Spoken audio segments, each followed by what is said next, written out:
comment vous essayez de convertir les gens? Tu vois quelqu'un qui tu vas-y, fais ça pendant 1 heure, tu vas être champion du monde. Ah, ouais, non, c'est une bonne question. En fait, si je fais ça, je crois que j'attire personne. Mais- Bonjour, bonjour les poulpes musclés et bienvenue sur ce 4e épisode de Big Brain, le podcast de préparation mentale qui parle d'entraînement, de mental et de performance. On reçoit Nicolas, un athlète dans une discipline assez rare, assez unique. Il va vous raconter son parcours, son palmarès et plein d'anecdotes. Bonne écoute. Merci Nicolas d'avoir accepté l'invitation. On se retrouve sur ce 4e podcast de Big Brain. Donc Nicolas, je vais te laisser te présenter, me parler un peu de ton métier, de ton rôle d'athlète et de ton palmarès aussi. Donc je t'écoute. Bien sûr, ben voilà, moi c'est Nicolas Jenotte, donc actuellement 28 ans, je vieillis petit à petit, mais c'est une très bonne chose que la sagesse arrivera avec le temps. Euh, je suis coach sportif à plein temps, c'est mon métier principal. En dehors de ça, j'organise évidemment des séminaires, principalement sur le kettlebell sport, le domaine de compétition de la kettlebell. J'ai également une société de formation en ligne pour améliorer la formation continue auprès des futurs coachs et des kinés avec mon collaborateur Victor Depasse, une chaîne YouTube aussi que je développe en lien avec ces activités-là. Et je suis également athlète. Alors, je peux pas dire que je suis athlète professionnel parce que ce n'est pas ma profession en tant que telle, mais je suis athlète élite, donc à niveau avancé dans le domaine du kettlebell lifting. Voilà. D'accord. Quelle a été ta porte d'entrée, toi, vers le kettlebell lifting? Alors, c'est une très bonne question. En fait, il faut savoir que j'ai toujours touché au sport quand j'étais petit, mon papa étant un judoka qui prépare actuellement, donc j'ai peur de dire une bêtise, mais je pense qu'il est sur ses 57 ans. Donc, il prépare sa sixième dan.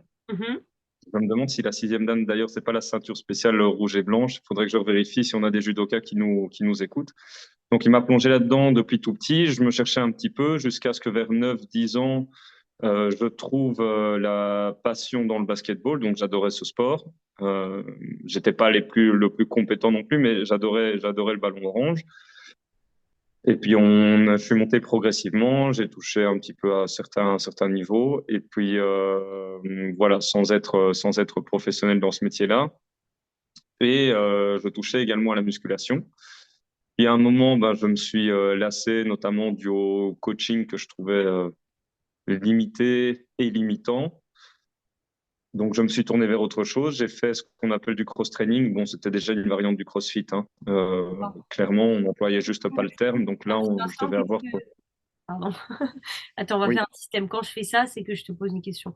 Non, mais ok. c'est juste que j'aime bien intervenir tout de suite quand, par Mais exemple, il y a des tu choses fais qui bien, je m'interpellent. t'en prie. Je me dis, l'objectif. Tu parles donc de facteurs limités, limitants. Qu'est-ce que tu trouvais limité, limitant, justement, dans la pratique de la musculation?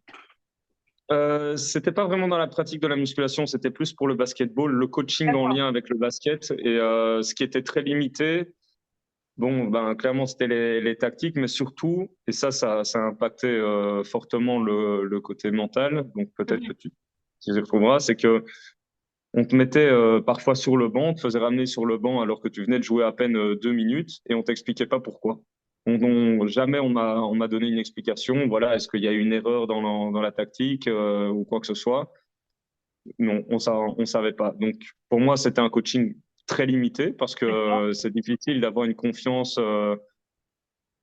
absolue en son coach, surtout dans un sport d'équipe, encore plus dans un sport d'équipe, ce qui m'a peut-être amené involontairement, enfin indirectement plutôt, à une pratique que je dirais, c'est pas solitaire, mais c'est en tout cas un sport que je pratique seul. Comme ça, je ne peux m'en vouloir qu'à moi-même si je me plante. Et limitant, ben voilà, ça se rejoint, c'est-à-dire qu'à un moment, quand tu n'as pas assez de tactique ou de capacité d'adaptation, bah forcément, ça devient, quoi qu'il arrive, limitant dans le temps, quoi.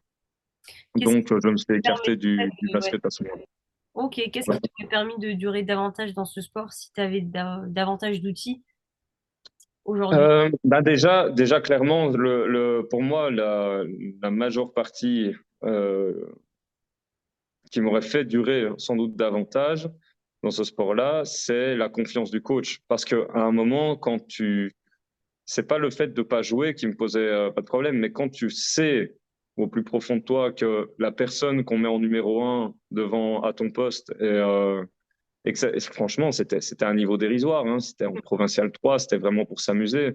Mais qu'en Provincial 3, même là, on ne te fait pas jouer, tu te dis, OK, bon, c'est quoi le problème alors? Est-ce que c'est parce que je viens pas aux entraînements tout le temps? Est-ce que je suis pas assez régulier? Est-ce que c'est parce que je connais pas les tactiques? Mais on donnait aucune explication, absolument aucune. Donc c'est ça qui m'a fait tout doucement repartir. Après, j'ai connu d'excellentes années dans le basket, hein. Quand j'étais à Liège Atlas, c'était sans doute extraordinaire. C'était une école de sport-études, basketball. Là, enfin, ça a été extraordinaire ce que j'ai appris là-bas. Mais c'est vrai qu'après, bon, voilà, on cherche un club, on a envie de continuer. Puis il y a la vie professionnelle qui fait que, et à terme, ben voilà, si on se rend compte qu'on peut même plus jouer les matchs juste pour s'amuser et se vider un peu l'esprit, ben ça sert plus à rien, quoi. Donc j'ai préféré partir. Et je pense qu'à terme, ça a été une très bonne chose parce que je me suis trouvé autrement, quoi. C'est ça qui fait que j'ai un petit peu les connaissances que j'ai aujourd'hui, les capacités aussi en tant qu'athlète que j'ai aujourd'hui, et voilà. Donc, ça a été une étape pour toi. Et donc, comme tu l'as dit, il y a eu un manque d'explication. Est-ce que aujourd'hui, si tu avais peut-être plus cherché à comprendre, à exprimer tes besoins aussi, à chercher à avoir cette réponse-là, peut-être que, est-ce que ça aurait changé quelque chose dans ta vision Je pense, je passée? pense que oui. Je pense que oui, parce que c'est clair qu'à ce moment-là, j'étais pas dans la capacité de m'exprimer correctement. Voilà, prendre mon coach à part, ne pas péter un câble sur de l'incompréhension, c'est quand même quelque chose qui n'est pas évident de s'exprimer en fait sans énervement et surtout d'être à l'écoute aussi, comprendre pourquoi en fait on se retrouve dans une situation comme ça. Mhm. Donc, je pense que mon coach aurait maintenant avec le recul, je pense que mon coach m'aurait donné des explications. Ça, c'est pas fait, c'est pas grave. Il continue de son côté, il a son club, tout se passe bien pour lui et c'est tant mieux. C'était il y a longtemps, ça, c'était il y a combien de temps?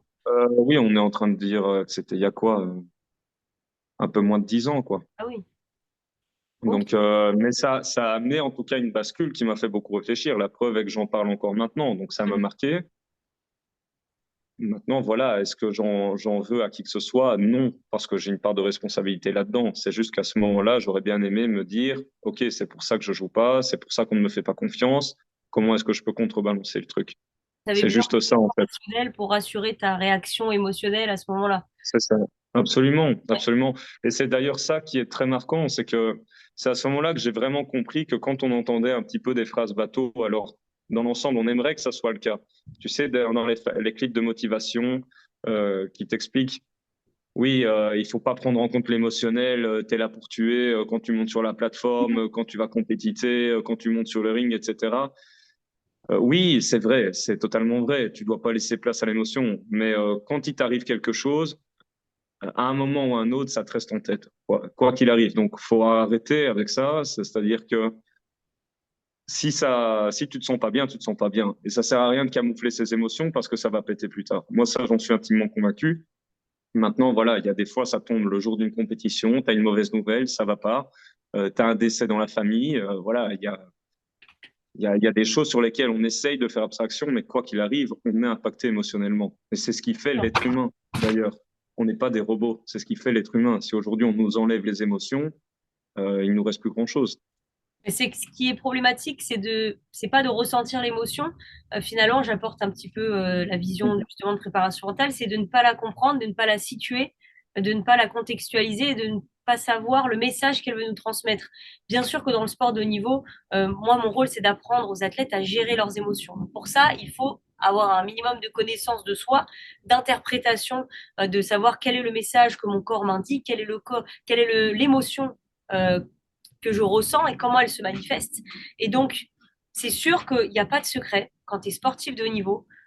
Les émotions, il faut apprendre à les gérer, il faut apprendre à les contrôler. Ça, j'ai beau faire un travail avec les athlètes pour les exprimer, quand tu es le jour J, je vais jamais encourager un athlète à dire exprime tes émotions lors d'une compétition. Non, le compétition, tu es préparé psychologiquement à gérer tout ce qu'il peut se passer, tu as des routines qui sont prêtes et il n'y a pas de secret quand tu es sportif de niveau, c'est pas l'endroit ouf, émotion, on y va, c'est parti, on Oui, lâche. tout à fait. Et Mais en effectivement, fait, quand ça arrive, c'est ça. c'est compliqué. Il faut avoir des outils avec soi pour pouvoir les gérer, que ce soit de communication, de gestion, de relaxation, etc. Ouais. Et donc, Moi, ouais, je suis tout à fait d'accord avec ça parce que ce qui se passe en plus dans les périodes de compétition, surtout quand, ben voilà, quand on est à niveau européen ou mondial, peu importe le sport, peu importe qu'il soit connu ou pas, il y a quand même cette adrénaline et aussi ce stress qui vient et ce stress peut être angoissant. Donc, il faut trouver des mécanismes qui nous aident. Moi, personnellement, c'est le travail de respiration qui m'aide ok, à me canaliser un petit peu. Et après, bon, on dira que on c'est va un y peu comme venir. des tocs. Oui, oui, Mais, on va y mais venir voilà, c'est à ça. ça. Ça m'aide beaucoup. Donc, travail principalement en respiration nasale, parfois en apnée aussi. Ça dépend un petit peu l'objectif. Mais il y a un autre aspect aussi qui est important pour moi, c'est d'avoir mon assistant coach Mhm. à côté de moi. Et si c'est pas lui, déjà, je me sens moins bien, je me sens moins en confiance. Donc, on essaye toujours que ça soit modulé, mais c'est normal parce que il y a des automatismes qui se font. Quand il voit mon visage changer, il sait quand il doit interagir, il sait quand il doit me faire un signe ou quoi que ce soit Bien sûr. qui m'aide à me stimuler, quoi. Donc, tous ces petits paramètres, en fait, ont une importance. Chose qu'on ne voit pas directement à la caméra ou quoi que ce soit, ou sur YouTube ou peu importe. Mais ça a son importance. Et moi, je sais que je suis impacté quand je l'ai pas dans mon champ de vision ou que je le sais à côté de moi, quoi, par exemple. Ok. Donc là, on a été à l'étape du basket. On va te laisser dérouler un peu la suite de tes Bien sûr. découvertes sportives. Qu'est-ce qui s'est passé ensuite pour toi? Eh ben, donc, je me suis dit qu'il fallait que je trouve un nouveau sport. Donc, il y a eu vraiment un court moment de stand-by. Je continuais d'aller en salle de sport, en musculation. Voilà, je m'intéressais déjà à ça. Euh, Puis, on m'a dirigé vers le cross-training, donc CrossFit. Ouais. On n'appelait pas ça le CrossFit à ce moment-là dans cette salle de sport, donc salle sur Bruxelles. Et là, je me suis retrouvé en fait avec un petit groupe qui était très sympa. J'avais deux copains qui m'avaient accompagné, qui m'avaient demandé de venir. Et j'ai adoré, quoi. Vraiment, j'ai adoré. Parce que c'était de nouveau challengeant, parce qu'on était de nouveau un petit peu débutant, qu'on se revoyait progresser très vite, etc. Et je me suis dit, purée, c'est vraiment top. Et donc, de là, ben, en fait, j'ai commencé le cross-training. Et puis, au fur et à mesure, on mettait quand même pas mal de kettlebell et de mouvements kettlebell. Donc, à l'époque, mon coach avait été formé chez Agatsu. Donc, c'est vraiment le domaine hard-side de la kettlebell, si on peut appeler ça comme ça. Et il y avait eu d'autres personnes qui avaient aussi notamment été formées chez Strong First, qui est un petit peu plus connu dans le domaine du coaching. Et donc, j'avais commencé à faire ces mouvements-là, Strong First, etc., apprentissage des swings, des cleans, du windmill et tout. Et je me suis dit, ouais, c'est dingue ce qu'on peut faire en fait avec une kettlebell. Ah oui. Et je me suis dit, mais est-ce que ça existe des compétitions? Donc, c'est vraiment la curiosité que j'ai eue. Donc là, je me suis retrouvé un petit peu sur YouTube, sur des recherches. Et j'ai vu qu'en Russie, ben, c'était fort réputé. Forcément, ça vient de là, à la base. Et il y avait effectivement des compétitions de kettlebell, mais je voyais un style un petit peu différent. Et donc, je me suis tourné forcément vers des recherches. Est-ce que ça existe en Belgique? Et là, je suis tombé sur Jean Van Rieselt. Donc, j'ai eu beaucoup de chance. L'histoire fait que, ben, au début, il m'a raccroché au nez parce que lui, il n'y croyait plus. Il avait essayé de développer le kettlebell, ça ne marchait pas. Et puis, forcément, j'ai insisté parce que je suis un petit peu teigneux. Et au fur et à mesure, ben, en fait, je lui ai promis qu'on allait relancer une fédération en Belgique, que ça allait bien se développer. Et voilà, il m'a fait confiance. Et l'histoire fait que depuis, je suis en kettlebell. Donc, ça a commencé en kettlebell sport, pardon. Et ça a commencé, on va dire, allez, c'était juillet 2017. Donc, j'avais 24 ans, 23 ans, 24 ans. Ma toute première compétition était en Aquitaine, en France, du côté de Pouillon. Et, euh, et là, en fait, j'ai simplement adoré cette compétition. Donc, c'était un Open international avec des Espagnols, des Français. Je crois qu'il y avait des Italiens, je suis pas sûr. Et donc, ça s'est bien passé. J'ai fait médaillé d'argent à ma toute première compétition. J'ai accroché. Et puis, 9 mois plus tard, j'ai été élite. Et donc, en 2018, ben, j'ai fait mon premier championnat du monde en élite. Et bravo. Et, euh, et voilà, j'ai fait médaillé de bronze, double médaillé de bronze la première année. Donc, voilà, ça s'est super bien passé, en gros. Et de quelle façon ça s'est développé en Belgique? Comment vous essayez de convertir les gens? C'est, tu vois quelqu'un qui a une kettlebell, tu fais, vas-y, fais ça pendant 1 heure, tu vas être champion du monde. Ah, ouais, non, c'est une bonne question. En fait, si je fais ça, je crois que j'attire personne. Mais, mais parce que c'est pas très. 500 minutes et c'est bon. Ouais, voilà, c'est ça. Il faut dire ce qui est. C'est quand même un sport qui est très particulier. On est vraiment sur de la puissance endurance. Mhm. Et c'est pas très plaisant à une personne, pour une personne lambda, de se dire, après 30 minutes pendant 1 heure à faire, enfin 30 minutes à 1 heure, parce qu'il y a d'autres épreuves, hein. Il y a des épreuves beaucoup plus courtes, il y a des épreuves beaucoup plus fun, mais on m'a connu par rapport au semi-marathon et marathon. Mhm.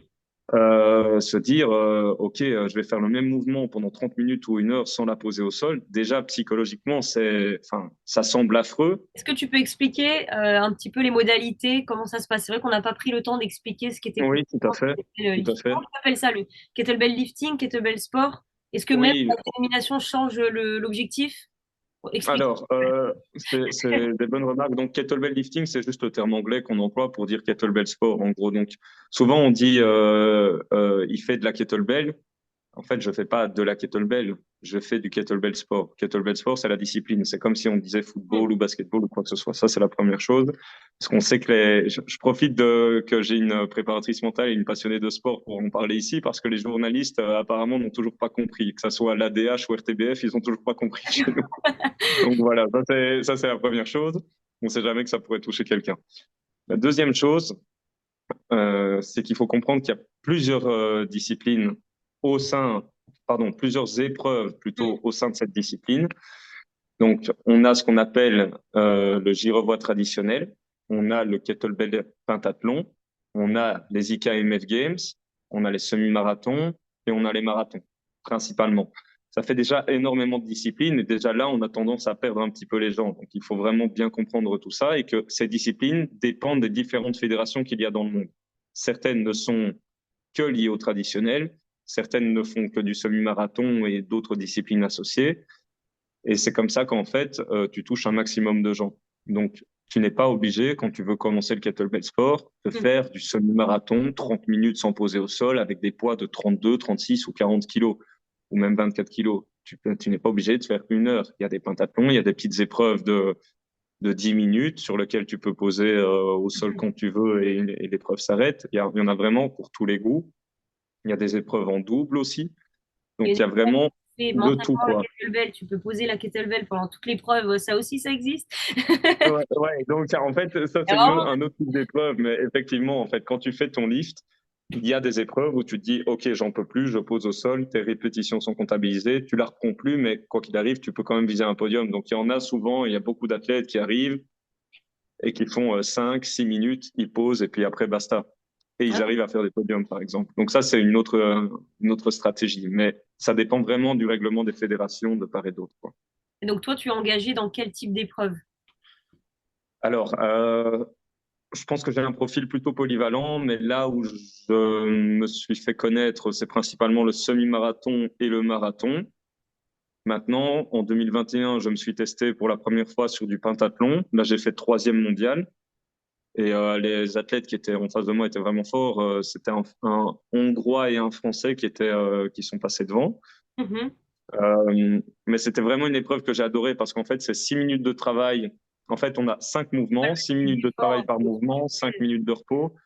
Et Mhm. pour le coup, franchement, c'est assez chouette parce qu'on peut choisir le poids que l'on veut en fonction du mouvement. C'est très varié. Si on pose au sol, c'est quand même compté. Enfin bref, ça, c'est vraiment le truc où même les crossfitters ont tendance à des fois essayer un petit peu le pentathlon et se faire plaisir. Sinon, Oui, dis-moi. Non, non, t'inquiète pas, je revenais juste sur la question de comment ça s'est développé, mais fini sur effectivement les Oui, modalités oui, tout à d'épreuve fait. et tout Tout ça. à fait. Et sinon, j'ai fait champion du monde dernièrement en IKMF Games. Donc ça, c'est des épreuves un petit peu plus lourdes. Donc ça avec une kettlebell de 40 kilos ou 2 fois 24 kilos, ça dépend des mouvements et donc on est inscrit. Et en fait, là, c'était en clean and jerk. Donc un maximum, le time cap, c'est 10 minutes. Et en fait, le but est de faire un max de reps sans la poser au sol, mais tu peux changer de bras autant de fois que tu veux. Et j'avais fait 82 répétitions pour un poids de corps à 73 kilos, donc dans la catégorie des moins de 75. Voilà. Ok, très bien. Donc voilà pour les modalités, comme ça c'est vrai que les gens comprennent de quoi on parle. Kettlebell, Ouais. kettlebell, mais qu'est-ce qu'on en fait? Donc ça s'est développé comment? C'est-à-dire que avec ton entraîneur, vous faisiez des sensibilisations, des découvertes, vous allez dans des clubs, communication sur les réseaux sociaux, des vidéos. Comment ça se passait justement pour faire découvrir ce sport aux autres? Bien sûr, bah, c'est une bonne remarque. En fait, on va revenir sur la compétition Pouillon, donc en 2018, mars 2018. Après, ce qui était déjà planifié, c'était de commencer des cours collectifs de kettlebell sport. Donc, j'avais déjà été voir des salles qui seraient intéressées. Il y a une personne qui m'a fait confiance. Et là où je donnais mes personal training à l'époque, c'était avec Amin Benmerad, donc chez Cathédrale Functional Training. Et, euh, et ça a démarré en fait directement. Ce que j'avais fait une offre promotionnelle, les 3 premiers cours gratuits, etc., pour voir si ça prenait. Et ça a pris, il y avait un tout petit groupe. Jean Van Rissel, qui m'a formé au tout début à ce sport, a relancé ça du côté de Hatt. Donc, c'est à la frontière franco-belge. Enfin, c'est proche de la frontière franco-belge. Je ne sais pas si tu vois où c'est, Paris-Daïsa ou des choses comme ça. On va dire, allez, c'est pas loin de Lille en soi. Et, euh, et donc, on a commencé comme ça. Et puis, en fait, petit à petit, la sauce a prise. Les réseaux sociaux ont aidé parce qu'on nous voyait sur les réseaux. Donc, forcément, il y a eu aussi des critiques sur la fameuse posture au dos ou les poids, enfin, utilisés, etc. Et au fur et à mesure, ça prend. Puis on nous a proposé un séminaire, puis un deuxième séminaire, puis on nous a fait confiance pour essayer de mettre en place des formations. Et donc à ce moment-là, ben voilà, progressivement, ça monte. Mais ce qui a vraiment marqué le coup, c'est en 2019, donc l'année suivante, le premier championnat officiel de Belgique. Parce qu'il faut savoir qu'en fait, les différents titres de Belgique, en 2018, on a décidé de les garder. Mais il y avait que moi, en fait, qui avait été qualifié et qui avait été champion de Belgique. Mais il n'y avait pas encore officiellement un championnat de Belgique. Il fallait bien un premier titre quelque part. Et en 2019, on a lancé ça vraiment officiellement. Donc là, on a eu un Open international en même temps, c'est faire venir les athlètes étrangers. Il y a eu des athlètes belges qui sont venus. On a fait des épreuves annexes pour faire découvrir un petit peu plus le sport, des 3 minutes en sprint snatch, des choses comme ça. Et là, ça a pris quoi. Donc, on a eu plus d'adhérents pour le moment à la fédération. Et en fait, ça monte progressivement. Et cette année, après 4-5 ans de travail, mais plutôt dans la quatrième année, fin de quatrième année, eh ben, on va organiser le premier championnat du monde ici en Belgique pour la première Et fois de oui, son j'ai histoire. vu Donc, un post dessus. Mais ouais, donc ça, ça, c'est une magnifique nouvelle, quoi. Maintenant, c'est quand même très stressant. Je passe mon temps à communiquer avec les athlètes. Là, dernièrement, je me suis levé, j'avais déjà des messages de Chiliens, d'Italiens, etc. Mais bon, c'est le jeu. On verra combien d'athlètes on est parce qu'on est dans une situation de crise économique un petit peu particulière. Mais je pense que voilà, il y aura au moins une centaine d'athlètes, je l'espère, qui viendront des différentes nations, quoi. D'accord, mais c'est impressionnant à quel point ça s'est développé assez rapidement. Toi, tu Ouais. étais dans quel état d'esprit quand tu as commencé et que tu as vu que finalement rien n'était fait, que c'était une page blanche? Euh, c'est C'était assez particulier parce que je me sentais vraiment très bien. En fait, quand j'ai commencé ce sport, je me suis dit, purée, j'ai une marge de progression énorme et je me sens bien et ça me fait un peu revivre comme si j'avais mes premiers moments de basketball. On est un peu débutant, puis on se développe progressivement, Mhm. puis ça monte, ça monte, ça monte et donc ça donne envie de se développer et de développer la discipline aussi parce que je savais très bien que tôt ou tard, de toute façon, tu peux être très bon comme athlète à l'instant T, mais qu'il y aura toujours quelqu'un de plus fort que toi qui viendra, qui sortira de nulle part, et à un moment, il va manger tout tes records. Et c'est le jeu, c'est normal. Tu marques une partie de l'histoire de ce sport pour ton pays, et puis quelqu'un va venir battre tes records, il va s'inscrire en tant qu'athlète, et donc je réfléchissais à me dire, qu'est-ce qui va faire que sur la durée, on va mémoriser ce que j'ai fait? Et en fait, c'est simple. Il faut que il faut que tu te développes plus qu'en tant qu'athlète. Parce que tôt ou tard, de toute façon, ce qui va se passer, c'est que quand tu vas partir, on t'oubliera.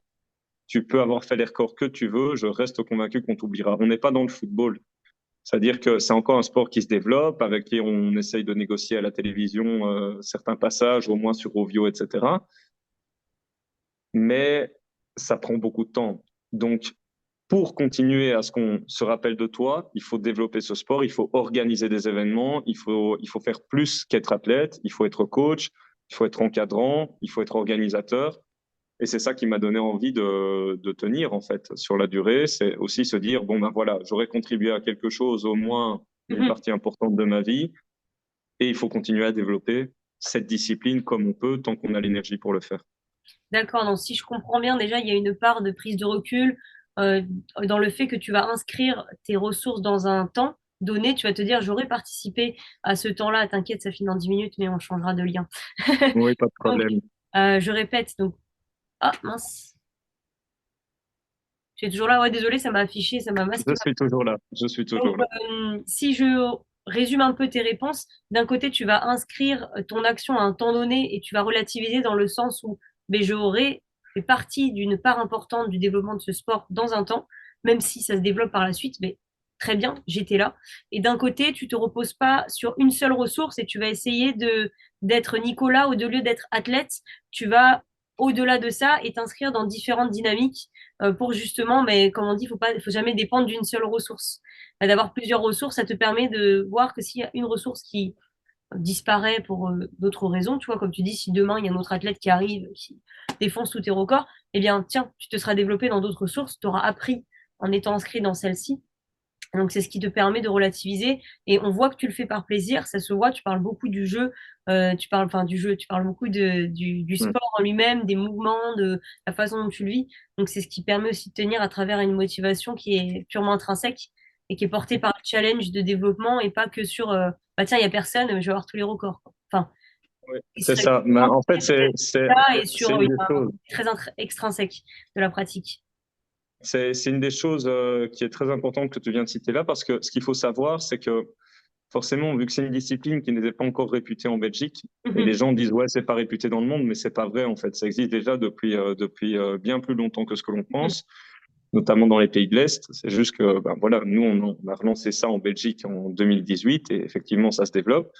Mais il y a effectivement en Belgique des fois je fais des podiums seuls. Donc, il faut savoir que les règles dans ma fédération sont très claires. Quand tu fais des podiums seuls et même en fédération belge, Mhm. tu es obligé pour prétendre au titre de champion de Belgique et être qualifié et être sélectionné pour une équipe nationale de faire au moins ce qu'on appelle un rang national. En fait, c'est un des critères où tu as un certain nombre de répétitions à atteindre sans poser la kettlebell au sol, forcément, pour accéder à l'équipe nationale et donc aller au championnat du monde. Parce que sinon, ça serait beaucoup trop facile. Imagine, tu te retrouves tout le temps seul, tu fais, je sais pas, 10 répétitions, et puis tu attends la fin du temps réglementaire, et puis tu poses, et enfin, c'est à la portée de tout le monde. Donc, Ce serait plus une ça, épreuve c'est, de patience que de force, là, du coup. voilà, c'est ça. Et ça, ça a amené déjà pas mal de changements pour relativiser et se dire, même s'il y a des podiums seuls, ce qui a été déjà mon cas, et j'espère que ça sera plus le cas, mais je pense que voilà, au fur et à mesure que les athlètes se développeront, ça ne sera plus le cas. Euh, il fallait trouver des solutions. Mhm. Maintenant, ce qui se passe aussi, c'est que forcément, développer un sport, ça prend du temps. Ici, on est passé de 3 athlètes au championnat du monde en 2018 à potentiellement, pour cette année, on sera sans doute 11 athlètes belges, Oui. et je parle que des athlètes élites. Mhm. Donc voilà, on sait qu'on est parti sur au moins 10 ans.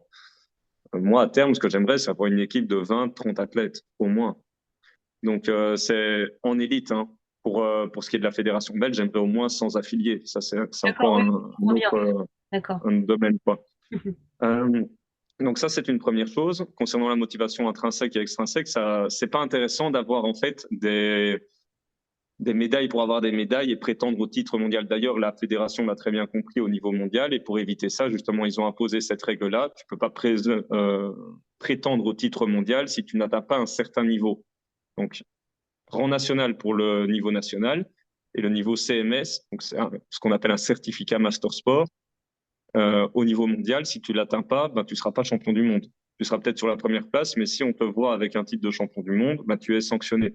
En tout cas, si tu dis que tu es champion du monde dans les journaux. C'est déjà arrivé, en fait. Hein. Il y a des athlètes qui se sont fait éjecter pendant un an parce qu'ils mentaient ouvertement aux journaux et que ça faisait passer la fédération pour quelque chose qui n'était pas le cas. Après, c'est pas moi le gérant de la fédération en tant que tel, donc c'est pas à moi de décider si c'est bien ou pas forcément. Mhm. Donc, moi, ce qui m'intéresse, c'est vraiment me développer et me dire, OK, j'ai mon record personnel à ce moment-là.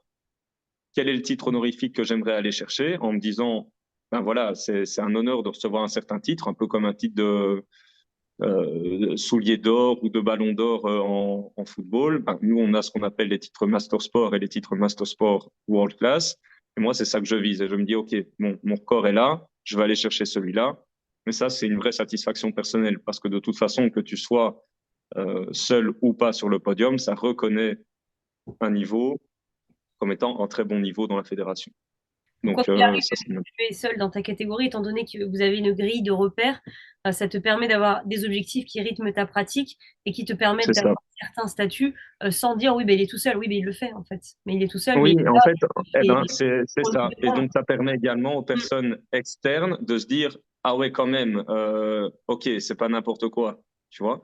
Maintenant, le souci, encore une fois, c'est que tu sais pas le jour J si tu es tout seul dans ta caté ou pas.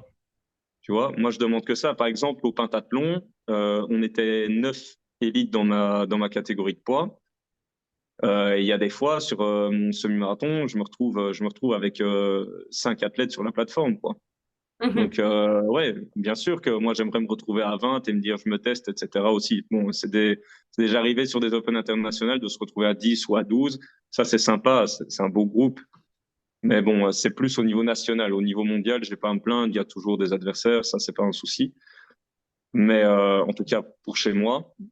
Mais c'est vrai que pour le niveau national belge, ben oui, il y a des fois, c'est, si tu te fixes pas des objectifs personnels, des fois, c'est un peu saoulant de se retrouver tout seul, quoi, clairement. En tant qu'entraîneur, comment est-ce que tu vas transmettre la motivation intrinsèque aux athlètes que tu suis dans ce sport-là qui est justement pas encore développé et dont la motivation pourrait facilement tomber dans l'extrinsèque puisqu'on se dit, tiens, il n'y a personne, je peux facilement avoir des résultats, je peux facilement avoir des gains au-delà de ma pratique, donc un statut, des médailles, etc. Comment est-ce que tu vas venir motiver tes athlètes pour qu'ils gardent le plaisir du mouvement, le plaisir de ce sport, malgré que les enjeux finalement, je dirais pas, sont facilement accessibles, mais disons qu'il y a un obstacle en moins qui est qu'il n'y a pas beaucoup d'adversaires. Et donc, Ouais. ils pourront avoir des gains rapidement. Alors, il n'y a pas beaucoup d'adversaires, en tout cas, pour le moment, chez les élites en Belgique. Dans les amateurs, ça va, ça bouge quand même bien, ils sont quand même plusieurs.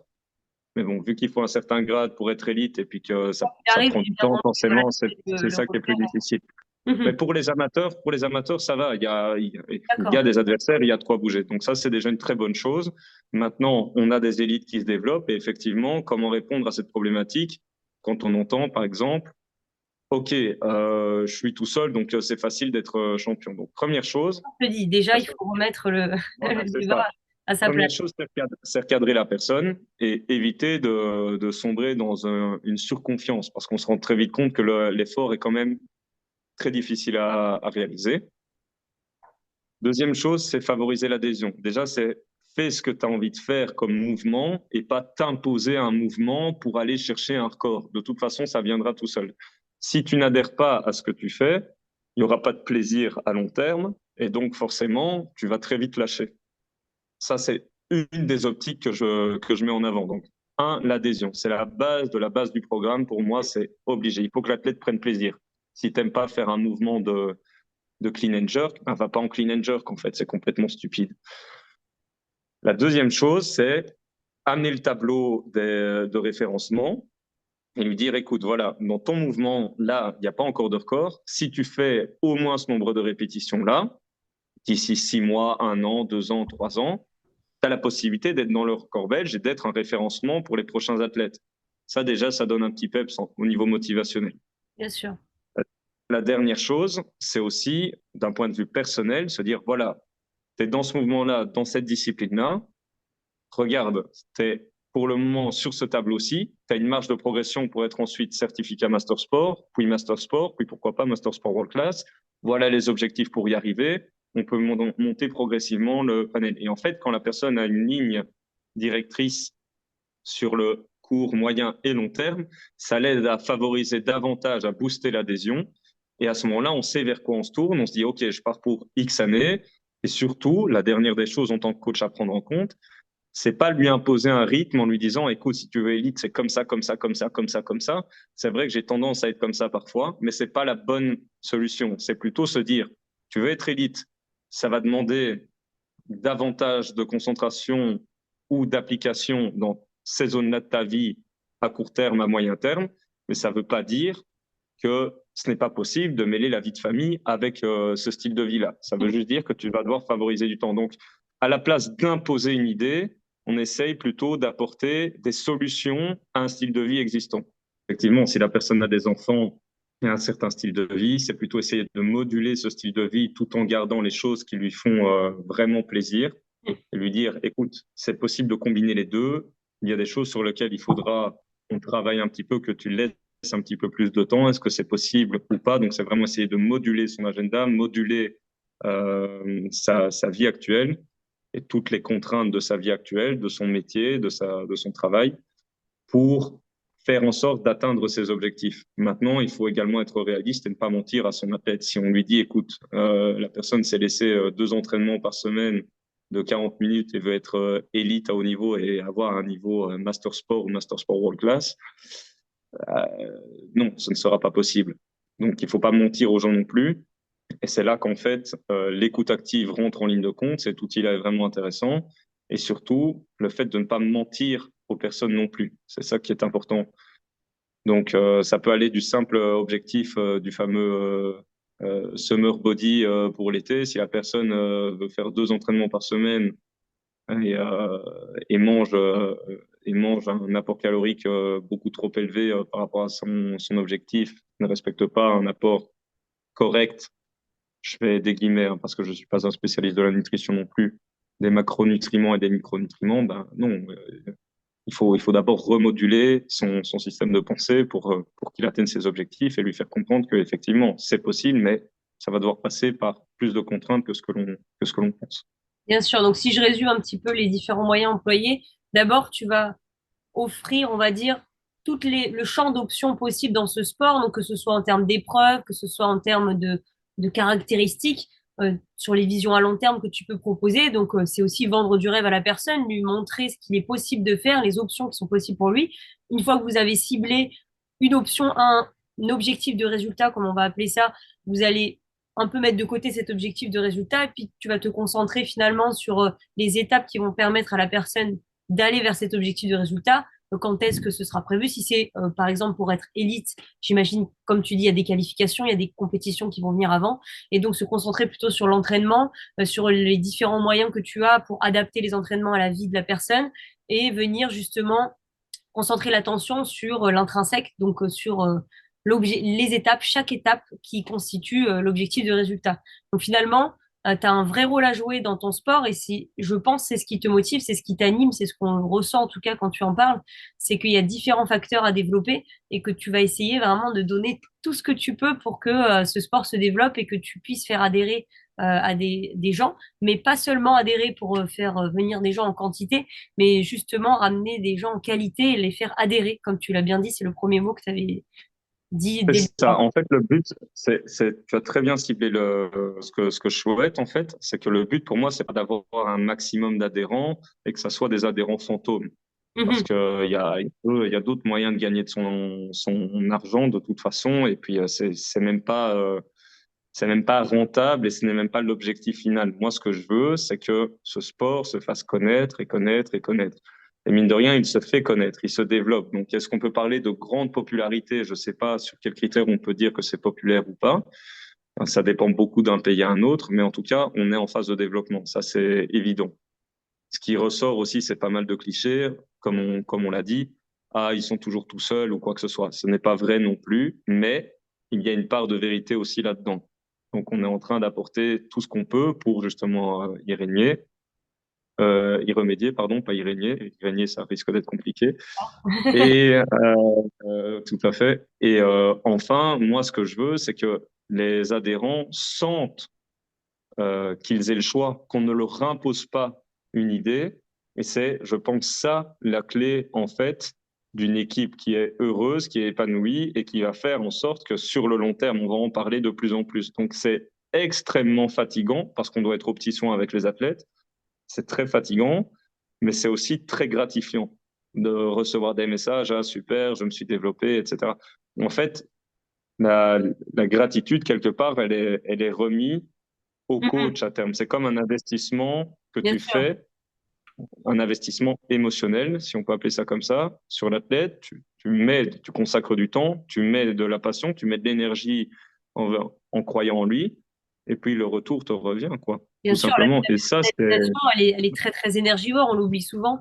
On a l'impression que parce qu'on a quelques athlètes, que c'est justement un sport qui est en train de se développer, eh bien, ça ne prend pas trop d'énergie que ça. Mais en fait, si, parce que chaque personne que tu reçois, chaque âme qui rentre, tu vas lui donner tout ce qu'il faut pour que toi, tu t'adaptes à sa vie et tu vas tout personnaliser. Et c'est ça qui est énergivore, peut-être même plus énergivore que s'il y avait beaucoup plus d'athlètes et que ton objectif, ce qui n'est pas du tout le tien, était de ramener le plus de monde et qu'en fait, tu vas pas du tout adapter le travail et tu vas pas du tout avoir une recherche de motivation intrinsèque, mais plutôt être un peu dans l'appât du gain et ce qui va effectivement peut-être attirer des personnes, mais peut-être des personnes qui vont pas durer dans ce sport.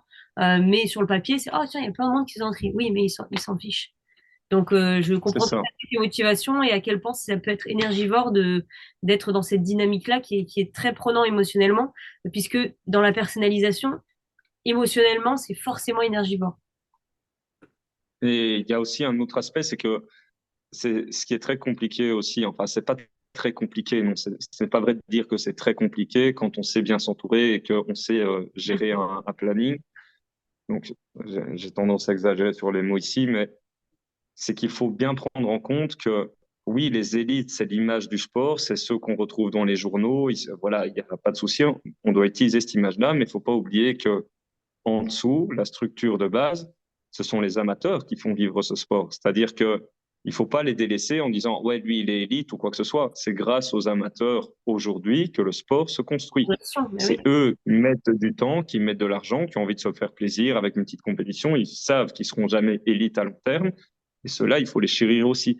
Donc, des amateurs, on peut en faire des élites, mais il y a aussi des amateurs qui resteront, quoi qu'il arrive, amateurs parce qu'ils ne veulent pas consacrer plus de temps à la pratique, mais qu'ils aiment faire leur petite compétition le week-end ou quoi que ce soit, ou les 4-5 compétitions de championnat de Belgique de différentes épreuves sur l'année. Et ça, c'est à prendre en compte aussi, parce que c'est grâce à eux que ça se développe aussi. Voilà. C'est grâce aux possibilités qu'offre ce sport de pouvoir le vivre, peu importe son niveau, et qu'il y ait quand même des possibilités d'évolution, de plaisir, et qu'il n'y a pas de différence finalement, à part le niveau. Bien Mais sûr, je veux dire, c'est qu'au sein de la pratique en elle-même, tu as tout à fait les mêmes possibilités de progresser et de vivre ta pratique, d'être animé par celle-ci, peu importe ton niveau. Et donc c'est grâce justement aux actions que tu peux faire avec la fédération pour permettre à tout le monde de pouvoir vivre son sport, ce sport-là, au mieux dans de très bonnes conditions saines et de développer justement cette fameuse motivation intrinsèque qui est très très bénéfique tout à sur le fait. long terme. Tout à fait. Dans tous les Entièrement aspects, d'accord avec ça. oui, dans tout ce que tu nous as raconté pour le moment, est-ce que tu peux nous partager ton meilleur souvenir justement dans ce sport depuis que tu as commencé? Euh, Pas En facile. fait, ça paraît dingue parce on pourrait se dire que mon meilleur souvenir, c'était mon premier titre de champion du monde. Mhm. Oui, c'est un super souvenir, mais pour moi, c'est pas le meilleur. Mon meilleur souvenir, c'est quand même mon tout premier championnat du monde quand j'ai fait double médaillé de bronze. En fait, ce qui est dingue, c'est que tu retrouves des athlètes que tu vois sur Instagram, que tu te dis, waouh, il est exceptionnel, mais vraiment des machines, quoi. Des gars sur YouTube, etc. Et du jour au lendemain, façon de parler, hein, en 9 mois, j'ai quand même eu un parcours où je suis très vite monté. Euh, du jour au lendemain, tu te retrouves à côté de ces personnes-là, à côté de Giovanni Barbieri, à côté d'Olivier Vaudour, à côté de personnes comme Cuenca, comme Ole Ilka, qui est l'un des plus grands précurseurs au monde dans ce sport. D'ailleurs, il a fait des records du monde qui sont toujours pas vaincus. Mhm. Enfin, c'est exceptionnel en fait. Et donc tu es très stressé, tu es angoissé, en même temps tu es stressé de manière très positive aussi, tu es sous adrénaline et tu as envie de faire le meilleur de toi-même, quoi, produire le meilleur de toi-même. Et donc c'était sans aucun doute, à mon avis, 2018, mon premier mondial, c'était sans doute l'un des meilleurs mondiaux que j'ai fait, même s'il y avait eu beaucoup de retard sur les heures de passage. Et au niveau, oui, après, il y a mon titre de champion du monde, mais surtout, mon premier titre honorifique Master Sport, c'était en 2019. C'était au championnat d'Europe quand j'ai fait vice-champion d'Europe. Là, c'était vraiment quelque chose aussi. Et en fait, ce qui est dingue là-dedans, c'est que je me rends compte que mes meilleurs souvenirs ne sont pas nécessairement quand j'ai fait champion du monde, mais plus quand j'ai atteint un objectif que je m'étais fixé vraiment personnellement. Alors oui, je visais évidemment à un moment le titre de champion du monde, mais comme j'ai dit, pour moi, le titre honorifique a plus de valeur que le titre de champion du monde en soi, puisque de toute façon, le titre de champion du monde est aussi dû quelque part au hasard. Tu ne sais jamais vraiment Vécu avant, mais oui. vers qui tu vas te retrouver vers la plateforme ou quoi. Mais par contre, quand tu as des targets, un titre honorifique, enfin, vraiment, c'est comme un titre de MVP, quoi. Tu vois, c'est pas donné à tout le monde, quoi. C'est vraiment quelque chose où tu te dis, j'ai vraiment bataillé, je me suis préparé pour ça et ça vaut le coup. Et ça, pour moi, c'est la vraie valeur de ce sport, beaucoup plus que le titre de champion, qu'un titre de champion du monde qui finira par être obsolète à terme, quoi. Qu'est-ce que tu as ressenti quand tu as eu ce fameux meilleur souvenir? Dans quel état d'esprit, toi, tu étais à l'idée de t'engager dans cette compétition-là? Ouais, c'était dingue, hein. C'était dingue parce que, en fait, à la fin, je me rappelle, la première épreuve, c'est que je m'éclate au sol, vraiment, je suis vidé de mon énergie. Puis je me relève et il y a Jean qui me dit, purée, je crois que tu es sur le podium. J'ai- Mais tu sais, on nous connaissait pas, on savait pas qui on était. C'était deux petits Belges, on se dit, ouais, ils vont participer, voilà, ils seront dans le fond de classement. Voilà. Mais c'est une première participation pour la Belgique. Et en fait, on a fait un score de malade. Jean a fini champion du monde en vétéran 2, donc dans la catégorie d'âge 50 à 59 ans. On a des catégories d'âge jusque-là. Et il y a même des personnes de plus de 60 ans qui participent aussi. Euh, et moi, j'étais en open, forcément, jusqu'aux 39 ans, je serai en open si je compétite encore jusque-là, j'espère. Et donc, c'était un souvenir exceptionnel parce que c'est la première fois pour tout. On a fait un super résultat. Il faisait bon. Et puis, voilà, tu étais en Espagne, c'était cool. On a mangé avec tous les athlètes. Il y a eu un énorme repas de fin où on a fait la fête avec tous les athlètes du monde. Enfin, c'était génial, quoi. Voilà, tout était fait, en fait, pour que ça se passe bien. Tu avais de la performance, du plaisir, de la joie et de la bonne bouffe, tu vois. Donc, c'est bon. Tu avais tout ce Et qu'il faut, venir sur quoi. ces ressources-là, justement, et donc c'est ces ressources-là dont tu as besoin pour performer, en tout cas qui te permettent de te sentir bien dans ta pratique. Ben, c'est se retrouver avec le groupe, en fait, tu as vraiment l'impression que tu sors un petit peu du quotidien, du travail de coaching tout le temps, des gestions des réseaux sociaux, Instagram, des renseignements, etc., de YouTube aussi. Et puis, c'est un peu comme partir en vacances, mais avec un objectif. Donc, c'est stressant d'office, mais on sait que tu penses pas à tous les problèmes du quotidien, en fait. C'est ça qui est assez cool, tu vois. Je peux te dire que tu penses pas à ta facture d'électricité quand t'es en championnat, quoi, par exemple, tu vois. Même si c'est un facteur d'actualité, tu as autre chose à penser à ce moment-là. Bon, C'est après, les sûr. problèmes resurviennent par après s'il y a des problèmes, mais en attendant, ça te permet d'être dans une C'est mieux. bulle Mm. et de te libérer un petit peu psychologiquement de certaines contraintes, quoi. Qu'est-ce que tu as appris aujourd'hui de cette compétition dont tu parles? Euh, Qu'est-ce que tu as appris sur toi-même et qui t'ont permis d'être qui tu es aujourd'hui?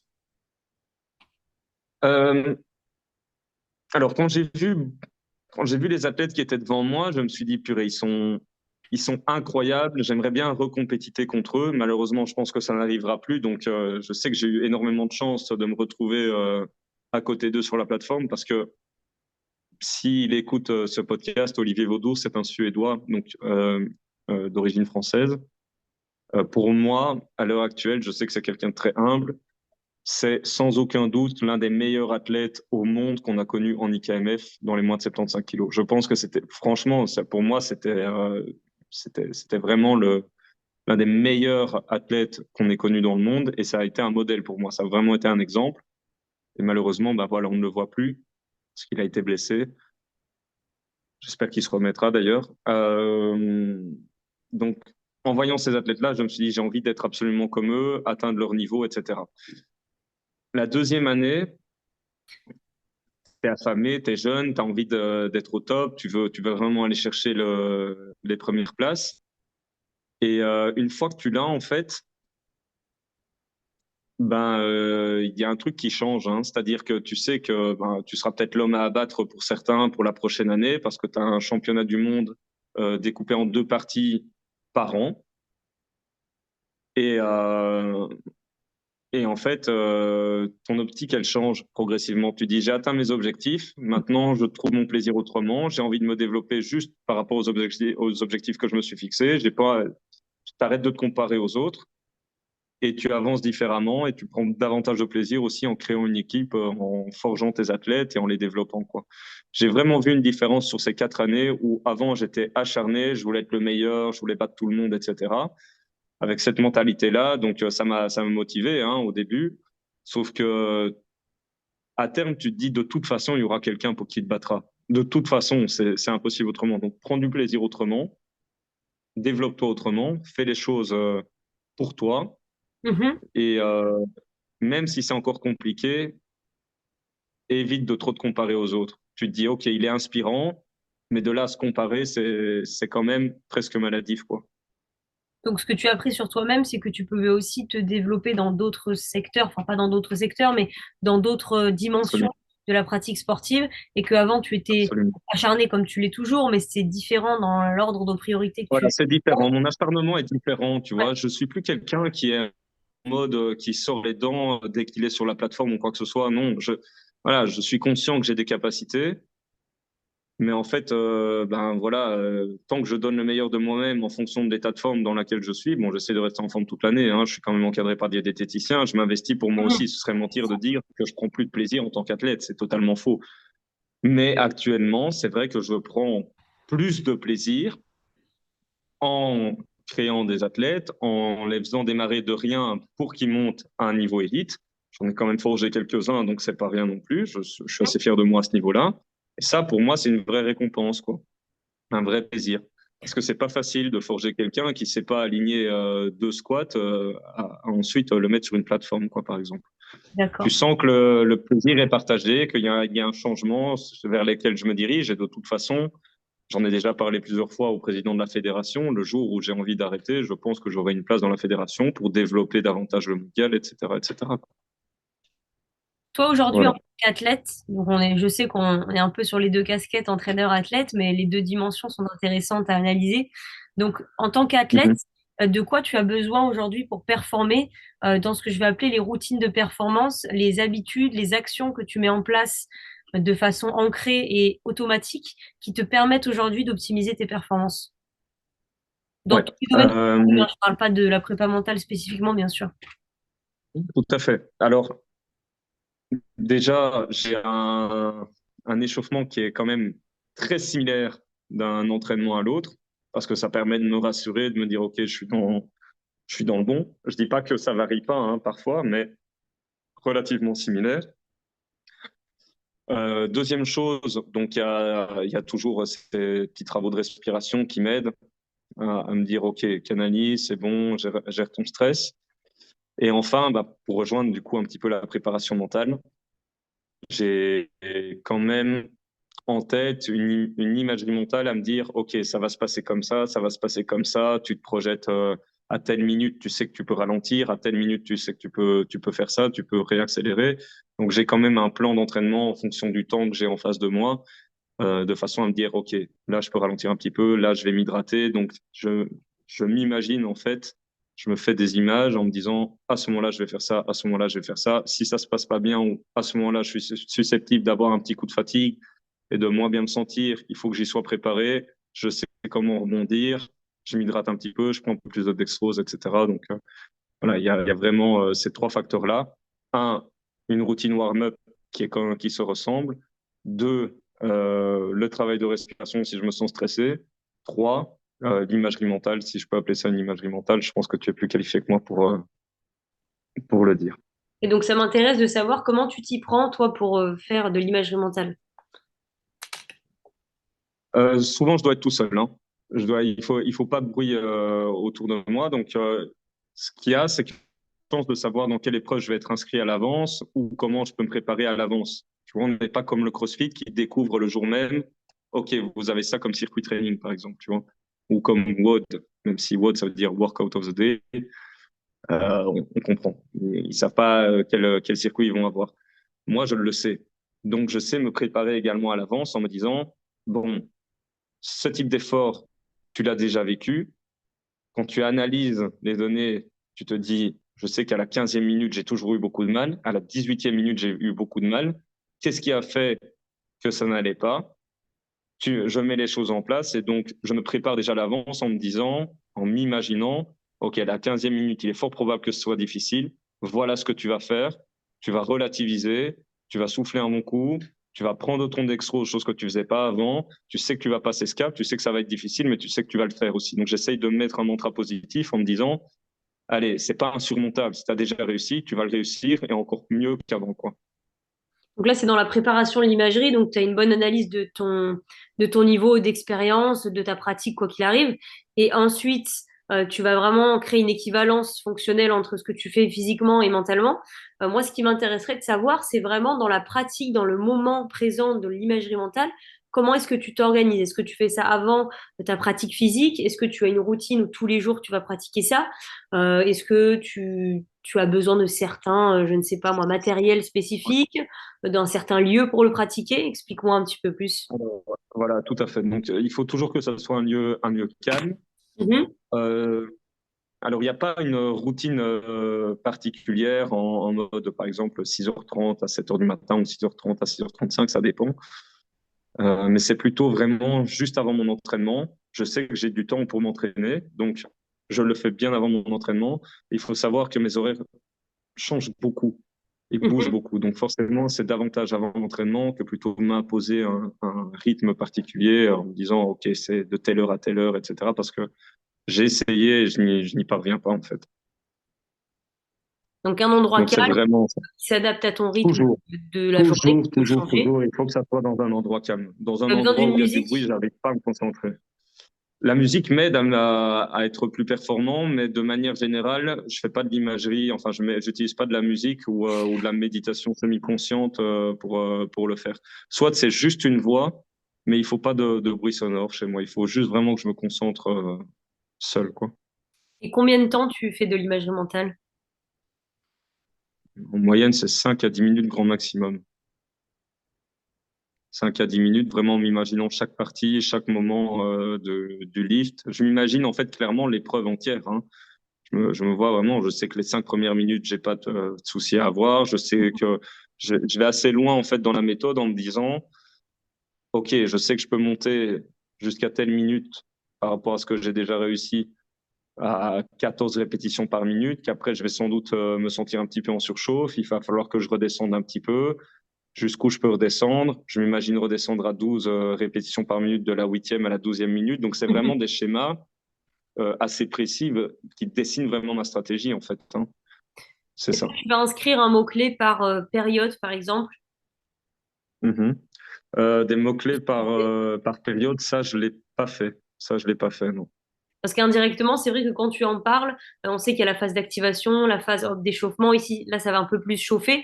Parfois, en préparation mentale, on travaille sur du discours interne motivationnel. On va inscrire des mots-clés qui sont finalement une porte d'entrée vers des sensations mentales et physiques qu'on recherche. Et donc, on va justement analyser la pratique, se découper, par exemple, si c'est une pratique sportive qui est, par exemple, sur un temps, un record. Donc là, on est sur une charge, mais avec un objectif temporel. Et on va venir découper et se dire, tiens, la première période, c'est la phase d'échauffement. Certaines personnes vont dire le mot échauffement, mais il y en a qui vont un peu personnaliser les choses. Et on va faire tout un travail d'ancrage qui va permettre d'associer un mot à, si tu veux, des sensations et qui font que pendant cette imagerie mentale-là, tu vas ancrer le fait que ce mot-là veut te donner ces sensations-là. Et lorsque tu vas avoir besoin de ressentir cette sensation-là, donc si c'est les premières minutes de ton entraînement, ça va concerner de la compétition, ça va être ces minutes-là, tu vas dire ce mot dans ta tête et ça va te faire rentrer dans l'état mental que tu recherches parce que tu te connais et que tu sais qu'en donnant ce mot, tout ton corps, tout ton esprit va rentrer comme une maison. Hop, je rentre, c'est bien, tout va bien, échauffement. Voilà. Ouais, Donc ça, c'est quelque chose qu'on utilise aussi. Si je peux apporter la petite notion de prépa mentale par rapport à ça, donc c'est ce qu'on appelle le discours interne motivationnel qui suit les principes de l'ancrage avec de l'imagerie mentale. ben, c'est super intéressant. Je penserai à l'appliquer en plus. Merci beaucoup. Pas de souci. Et donc, on parle justement de toutes les façons dont tu optimises tes performances. Je sais que tu t'intéresses beaucoup et que ça fait partie de ton rôle d'entraîneur de t'intéresser aux dernières recherches scientifiques qui peuvent constituer des éléments des éléments bénéfiques dans ce que tu vas utiliser en tant qu'entraîneur. Toi, maintenant, si on a une recherche un peu plus approfondie de ça, dans la réflexion qu'on va en avoir, quelles limites tu pourrais donner à l'utilisation de la recherche scientifique dans l'optimisation de la performance des athlètes? À quel moment ça peut ne pas être bénéfique? Euh, les recherches scientifiques ont tendance à avoir différents biais cognitifs dont dont il faut avoir connaissance. Maintenant, ça reste quand même un indicateur non négligeable plutôt que se dire, OK, je sais pas où je vais, mais ça a marché sur moi, donc ça marchera sur les autres. Mhm, Bon, ça, c'est clairement de l'empirisme. Ça ne veut pas dire que c'est faux, mais quand on a plus d'appui sur les preuves, si on a de la science qui est derrière, ça a quand même plus de crédibilité que se dire, ouais, ça a marché sur moi, donc ça a marché sur les autres. Non, c'est totalement faux. La deuxième chose qu'il faut prendre en compte aussi, c'est qu'effectivement, la science nous donne des indications. Dans certains cas de mesure, elle nous dit clairement que, OK, le sujet est clos. On sait vraiment démontrer que par A plus B, que là, maintenant, c'est comme ça et pas autrement. mhm, Mais dans le cas de biais ou de doute, il faut d'abord regarder si, si les personnes qui ont été étudiées sont déjà suffisamment en grand nombre, pas 9 ou 10 personnes, parce que souvent c'est très limité. C'est actuellement une recherche qu'on est en train de faire avec l'Université libre de Bruxelles, où c'est pas moi qui fais fondamentalement la recherche, moi je suis plus chargé du réseau. On va se retrouver avec 9 ou 10 athlètes. C'est une indication, mais ça suffira pas pour avoir une vérité absolue. Mais ça reste une indication, par exemple. Deuxième chose, savoir si le niveau de la personne, savoir le niveau des pratiquants et connaître les critères qu'on emploie, parce que ça va différer, entre ce qu'on appelle une personne débutante et une personne confirmée. Parce que chacun a une définition différente, ce qui toujours amène en fait parfois des complications. Donc, une fois qu'on sait ça, on sait déjà prendre un petit peu plus de recul. Et la dernière chose, c'est de se former. La personne la plus compétente que j'ai rencontrée, qui m'a aidé sur pas mal de choses, enfin, il y a deux personnes compétentes. C'est Vasilis Iliopoulos, qui est beaucoup dans le domaine des sciences de la nutrition. Donc, c'est moins mon domaine, mais il m'a apporté des connaissances, notamment sur les sciences, parce que c'est une randomisation, etc. Et Mathias Soulol est quand même l'une des personnes que je qualifierais de plus compétente. Il devrait rigoler s'il entend ce podcast parce que la compétence, c'est quand même très difficile à définir. Mais en tout cas, que moi, je trouve compétent dans son domaine. Si on doit apprendre des sciences du sport, je pense que c'est l'une des personnes les plus compétentes qui existent à l'heure actuelle et qui est accessible en plus pour donner des conseils. Donc, les sciences, pour résumer un petit peu la chose, les mhm. sciences, faut s'appuyer sur la science pour se développer. Certes, ce n'est pas la vérité absolue. Il y a des sujets, on est sujet à des biais cognitifs, mais ça reste quand même beaucoup plus solide que qu'une argumentation de type rien ne vaut le terrain parce que c'est comme ça et pas autrement. Ça, c'est complètement stupide. Et sans dénigrer également que l'empirisme est peut-être dans le bon aussi. Voilà. Donc j'aurais tendance à dire, appuyons-nous sur la science, prenons du recul aussi. Par contre, si on tombe sur des méta-analyses solides, etc., ben, force est de constater que ça reste quand même un appui très intéressant pour se forger une idée sur un programme ou le développement d'un athlète, par exemple. Bien sûr, donc au-delà des indicateurs que tu viens de citer qui permettent de solidifier l'apport de la science, est-ce qu'il t'est arrivé qu'un jour, voilà, tu testes quelque chose sur quelqu'un dont tu avais vu les validations scientifiques, mais qui ne fonctionnait pas par rapport aux attentes que tu avais sur les bénéfices que l'étude présentait? Oui, bien sûr. Hein, ben, il y a eu moi. Je communique aussi avec des athlètes qui sont type bodybuilding. Et pour moi, le pire, c'est vraiment dans le domaine du bodybuilding, certaines choses C'est l'océan qu'on là-bas. rencontre. C'est, Ah ouais, ouais, mais il y a- c'est hallucinant parce que, ben, par exemple, les élévations frontales pour avoir un superbe deltoïde, enfin, il y a toujours cet argument de dire, ouais, ça, c'est vraiment le game changer pour avoir des deltoïdes antérieurs monstrueuses. Et oui, effectivement, ça cible les deltoïdes antérieurs. de manière solide, il n'y a rien à dire. Mais là, en fait, c'est même pas de la science, quelque part, c'est juste pour moi du bon sens, quoi. Enfin, quoique, il y a toujours la science derrière, mais c'est pas ça qui va faire, qui va être un game changer pour ses épaules, selon moi, selon moi. Il y a toujours des arguments, mais voilà, moi, quand je pars d'un principe, j'analyse le mouvement. Souvent, ça manque de contrôle moteur. La phase excentrique est délaissée et on sait qu'aujourd'hui, excentrique plus concentrique, ça favorise davantage l'hypertrophie, bien souvent, que de l'excentrique seul et encore plus que du concentrique seul. Et pour avoir un maximum d'hypertrophie, il faut de la stabilité.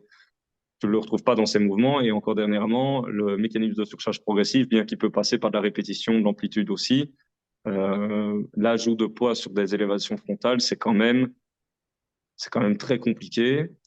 Et à terme, pour rajouter une petite couche là-dessus, dire qu'on isole 100% un muscle, pour moi, c'est complètement faux. On ne sait pas isoler 100% un muscle. Donc, quand on arrive avec des arguments comme ça, par exemple, c'est difficile. Sauf si quelqu'un m'apporte une argumentation beaucoup plus solide que moi, je suis prêt à me remettre en question, par exemple. C'est ça aussi, ce vouloir scientifique. Attention, parce que là, Oui, mais j'entends ce que tu veux je dire. dois me Dans rattraper. l'adaptation que tu veux Je suis pas avoir. scientifique, hein. Je Oui, suis pas oui. scientifique, mais au moins se dire, OK, je dois avoir un esprit critique. Il est possible que je sois dans le faux. Si tu as des arguments plus solides que moi, donne-moi ces arguments et je suis prêt à me remettre en question. Bien sûr. Donc, je sais pas si on peut appeler ça un esprit scientifique. C'est à prendre avec des pincettes ce que je viens de dire quand même. Je tiens à m'excuser si ça froisse quelqu'un. Mais c'est au moins se dire, OK, j'ai cette capacité de me remettre en question. C'est ça qui est Réflexion. vraiment important pour évoluer dans son métier. Donc, la recherche scientifique aussi t'apporte le développement de ton esprit critique, mais rien Absolument. n'enlève tes capacités à t'adapter à la personne et à voir les adaptations que tu peux faire. Donc, dans tout ce qui est préparation physique, toi, tu vas avoir des outils, des repères pour adapter les choses. Justement, en termes de préparation mentale, comment est-ce que tu vas adapter ton travail d'entraîneur et est-ce que tu as aussi des éléments qui te permettent d'avoir certaines informations pour compléter toutes les grilles de repères, tout le savoir-faire que tu as en préparation physique? Ou est-ce que justement tu en aurais Alors, besoin? Je suis là. euh, c'est une bonne remarque. C'est une très bonne remarque. Ça fait pas mal de questions. Toi aussi, tu fais des Pour questions rejoindre un longues, peu je le me côté rappelle bien. préparation mentale, il faut comprendre que je m'intéresse forcément à la préparation mentale, à me dire, OK, comment débloquer certaines clés, mais je ne suis pas préparateur mental. C'est pour ça que c'est très intéressant aussi de se dire, coach sportif, ça ne veut pas dire que tu es scientifique du sport. Coach sportif, ça ne veut pas dire que tu es un analyseur de données. Coach sportif, ça ne veut pas dire que tu es préparateur mental. Et ça ne veut Mais pas dire que tu es kiné à non toutes plus, ces mais que tu casquettes-là dois aussi un petit peu. moduler. Voilà, c'est ça. Mhm. Et donc, dans le domaine de la prépa mentale, qu'est-ce qu'on sait aujourd'hui, ou plutôt lié aux préparations mentales et sport, c'est que quand tu as un spotter, donc en l'occurrence ton coach ou alors un copain, c'est que tu as davantage de capacité à te dépasser. Et donc ça, c'est intéressant. Je pense qu'il y avait une recherche, il faudrait que je la retrouve, sur des testings avec un spotter lors d'un développé couché et qu'il y avait des possibilités de grappiller en fait des répétitions supplémentaires parce qu'il y avait une motivation à se dépasser avec la personne qui était à côté de soi et donc se rapprocher davantage de l'échec, donc ça amenait plus de potentiel de gain musculaire. Ça, c'était la première chose. Je crois qu'il y avait eu une recherche de préparation mentale sur la boxe taille aussi. Je ne sais plus en quoi ça consistait exactement, mais en tout cas, ça allait dans le sens positif de la préparation mentale. Et une dernière chose, c'était notamment sur les feedbacks. En fait, quand un coach demande davantage de feedback, chose que je faisais pas toujours Mhm. nécessairement avant, et là, j'impose vraiment une journée où je demande des feedbacks, la personne se sent davantage suivie et donc forcément amène plus d'adhésion au programme. Si elle amène plus d'adhésion, elle est susceptible de beaucoup plus progresser. Donc, il y a eu des recherches aussi à ce niveau-là qui fait que euh, ça te stimule en fait à te développer dans ton coaching et comprendre que il y a des liaisons entre science et préparation mentale. Maintenant, il faudrait que je retrouve ces recherches. Ce qui est toujours dingue, en fait, c'est que je me jure que dans les podcasts, quand je parle de certaines choses, je ne mémorise pas toujours les titres de ces recherches. Donc, ça, C'est normal. quelque part, on pourrait dire que je suis un charlatan, si on peut, mais ce n'est pas le cas. Je vous rassure, ces recherches existent bel et bien. C'est juste que j'ai oublié le nom. Mais si vous tapez PubMed boxe taille, travail mental ou quelque chose comme ça, normalement on les retrouve. Et le travail du spotter, je pense même que Christian Thibaudeau en a fait plusieurs articles. Mais C'est ressorti j'essaierai à de les plusieurs retrouver. reprises, C'est vrai que si notamment tu as sur le les nom de réseaux. l'auteur, je pourrais facilement retrouver parce qu'il y a eu tout le travail de Mhm. visualisation d'Émeric Guyot qui a fait un livre du coup qui résume un peu toutes les études qu'il a fait sur la visualisation dans les sports de combat, mais qui reprenait pas forcément que Ouais, la boxe thaï. Tu avais le judo, tu avais la boxe anglaise, ben voilà. enfin, tu avais tous les types de sports de combat et qui a fait des études très intéressantes dessus. Mais donc, ce que j'entends dans ce que tu viens de dire, c'est que tu vas te former aussi aux différentes études de la même façon que tu vas te former aux études sur la préparation physique, la nutrition, et ça va te permettre Ouais. d'avoir certains points clés. Aujourd'hui, en tant qu'entraîneur, quels seraient les besoins pour avoir justement des outils d'analyse qui te permettraient de compléter ce que tu fais en prépa physique pour optimiser les performances et donc le travail d'adaptation des athlètes? Qu'est-ce qui te manquerait Euh, finalement pour perfectionner ton travail? il y a toujours d'office un petit peu plus de formation quotidienne, mais ça, je bosse dessus. Il y a des applications qui existent pour optimiser le suivi de ces athlètes et avoir vraiment un profil type des athlètes, notamment les technologies VBT, etc., Velocity Based Training, donc les capacités de développement de vitesse, de déplacement de charge. Euh, oui, c'est jouer un petit peu plus sur les aspects, enfin, c'est pas jouer, c'est utiliser la technologie encore un petit peu plus poussée dans le monde de la préparation physique. Ça, c'est en cours. C'est vrai que parfois le budget est limité, malheureusement, et on n'en a pas toujours accès dans les salles traditionnelles où mes athlètes s'entraînent. Ce qui freine parfois un petit peu le truc, c'est juste plutôt le suivi personnalisé quand on me fait confiance dans mon coaching. Mhm. Ce serait plus à usage personnel. Maintenant, Quel besoin tu verrais? Est-ce que dans tu les... penses par exemple à des situations, je sais que c'est pas évident de tout de suite voir ce dont on manque dans un domaine qui Mhm. n'est pas commun non plus, mais est-ce que par exemple tu peux repenser à des situations où tu t'es dit mince, si j'avais peut-être quelques autres compétences en prépa mentale, ça aurait permis d'être plus facilement connecté à mon athlète. Donc évidemment, bon, mon but c'est pas de te Ouais. donner les choses, sinon c'est pas adapté à ta situation, mais Oui, oui, tout à fait. souvent, mais aussi des situations de gestion de stress, de manque de concentration, manque de confiance. Est-ce que ça te parle, par exemple, ce genre de thématique Bien, sur le terrain? bien sûr. Bien sûr. En fait, ce qui s'est passé en 2019, j'avais un athlète en amateur qui était en half snatch, donc il a Mhm. 24 kilos. Il était parti pour un semi-marathon, 30 minutes. Et au bout de la 15e ou 16e minute, je vois qu'il commence à dégrader sa forme et que ça va pas, quoi. Et je le vois sur son visage qu'il y a quelque chose qui va pas. Et à ce moment-là, t'es un petit peu pris dans l'émotion aussi. Limite, tu l'enguirlandes, tu lui cries dessus en lui disant lâche pas, lâche pas, lâche pas, lâche pas. Et bon, il a fini par lâcher, donc c'était un abandon. Et il s'en est voulu. Et en fait, à ce moment-là, ça aurait été bien d'avoir des clés de préparation mentale et se dire comment est-ce que je recentre mon Mhm. athlète pour le relancer. Chose que je n'avais pas. Et encore maintenant, c'est très difficile. C'est très difficile parce que quand on voit ce genre de situation, qu'est-ce qu'il est bon de faire? C'est ça qui est très compliqué. Donc, je cherche encore des clés par rapport à ça. D'accord, donc c'est vrai que c'est intéressant pour moi de voir aussi quel est le besoin et ce qui peut être complété parce que de notre regard de préparation mentale, tu vas avoir deux dimensions. Tu vas avoir le rôle du préparateur mental associé à celui du préparateur physique ou de l'entraîneur et tu vas aussi avoir de quelle façon on peut former les préparateurs mentaux, les préparateurs physiques et les coachs justement à être plus à même d'avoir ce genre d'outils qui sont totalement complémentaires. C'est pas forcément nécessaire d'avoir les deux personnes suivant les ressources financières, les besoins du club suivant les ambitions. Mais ça peut être intéressant d'être dans un objectif de formation et de voir comment on peut compléter votre savoir-faire. Et donc d'accord. Donc il y a un outil qui peut être intéressant. Donc là, tu me cites un manque de concentration. Donc souvent, la concentration, c'est ce qu'on appelle la conséquence du mauvais alignement, du mauvais développement de différents facteurs mentaux. Donc ça peut être une mauvaise gestion émotionnelle, ça peut être un manque d'estime de soi, manque de confiance, ça peut être un manque de motivation qui est motivé par peut-être un manque de plaisir, tu vois. Et donc ce qui est intéressant, c'est de te dire, tiens, je vois que là, effectivement, il y a une dégradation. J'ai pourtant apporté quelque chose, mais la dégradation a continué. Ça m'a permis de voir que ce que j'ai apporté, c'était peut-être pas la bonne porte d'entrée. Et c'est justement ça qui permet de voir que tiens, s'il y a une dégradation à ce moment-là, je vais utiliser ma connaissance de l'athlète, je vais utiliser aussi certains moyens de communication, outils de communication. C'est surtout sur l'interprétation des signaux qu'on va voir chez l'athlète. Et donc, c'est important effectivement d'avoir un certain suivi. Je ne sais pas si tu utilises le système du carnet, d'un carnet d'entraînement. Oui, bien sûr, hein, bien sûr, bien sûr, évidemment. Donc, ce Ça qui est assez permet intéressant, justement voilà. d'avoir, de savoir se situer dans le temps et voir un peu ses améliorations. Et donc, ce qui est intéressant, c'est de pouvoir apporter quelques critères de préparation mentale, justement, où on va pouvoir adapter, que ce soit la programmation, la posture d'athlète. Donc, je parlais des outils de communication, c'est ça. Donc, en tant que coach, quoi qu'il arrive, quand on est formé, on a aussi ses prédispositions de communication. Et puis, avec l'expérience, on apprend à adapter sa communication. Pour autant, ce n'est pas acquis pour tout le monde.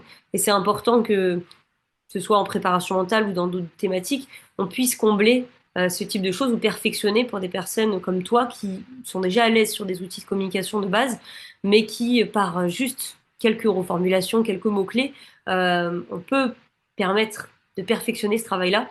Et donc, pour revenir à cette histoire de carnet, l'idée, c'est qu'au-delà du suivi de préparation physique, on ait aussi un suivi dans tout ce qui va être préparation mentale, gestion des émotions, avoir par exemple, ne serait-ce on a un outil qui va s'appeler le diagramme des émotions et en fait l'objectif ça va être de recréer une journée type d'un athlète en compétition, donc pas sur le temps même de la compétition, mais vraiment de prendre quelques heures avant, quelques heures après et de faire un travail introspectif avec l'athlète pour savoir après coup, parce que c'est un travail d'analyse, de savoir comment il a vécu sa compétition à travers une liste d'émotions qu'on va classer d'une émotion forte à une émotion un peu plus faible en termes d'intensité. Donc les émotions fortes, on va appeler tout ce qui est les émotions de panique, d'angoisse, d'excitation, qui peuvent être bien évidemment vécues difficilement. Et puis tout en bas de l'échelle, on va avoir les émotions un peu froides,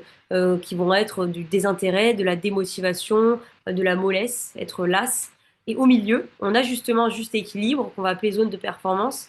Et c'est là que ce travail d'analyse, il va permettre d'aller cibler juste équilibre entre les émotions fortes et les émotions un peu plus faibles et de travailler sur comment recréer cette situation qu'on appelle le flow. Je pense que tu as déjà entendu parler de ce Ouais, terme-là. ouais, tout à fait. Donc la zone de flow, hein, qui a été créé par le nom d'un monsieur qui est très difficile à prononcer, mais je me suis entraînée, donc c'est Csikszentmihalyi. Ouh, au bout de 1000 fois. Donc l'idée, ça va être de connaître ces paramètres-là émotionnels dont on ne parle pas, dont vraiment on a l'impression qu'effectivement dans le sport de niveau, hop, les émotions, on jette tout. Non, on jette le jour J, mais dans toute la préparation, on ne les jette pas du tout.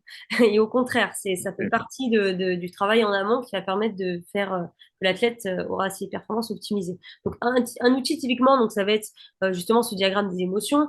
Ça peut être utilisé justement l'état de flow en divisant donc dans les zones de panique et dans les... Pardon, j'ai encore des pages qui s'affichent devant moi. Je ferme ça.